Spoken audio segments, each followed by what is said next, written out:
حضور نبی کریم صلی اللہ علیہ وآلہ وسلم کا ارشاد گرامی ہے، قبر میں مردے کی حالت ایسی ہوتی ہے جیسے کوئی ڈوب رہا ہو اور مدد کے لیے کسی کو پکار رہا ہو، میرا ہاتھ پکڑ کر باہر نکال دے۔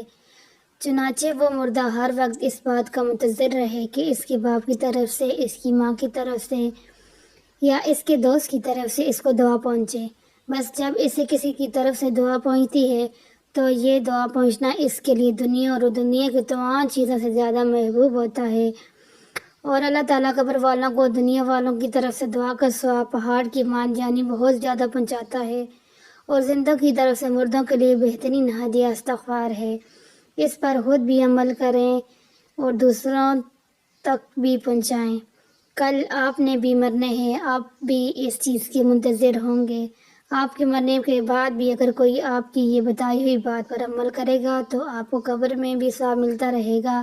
جزاک اللہ۔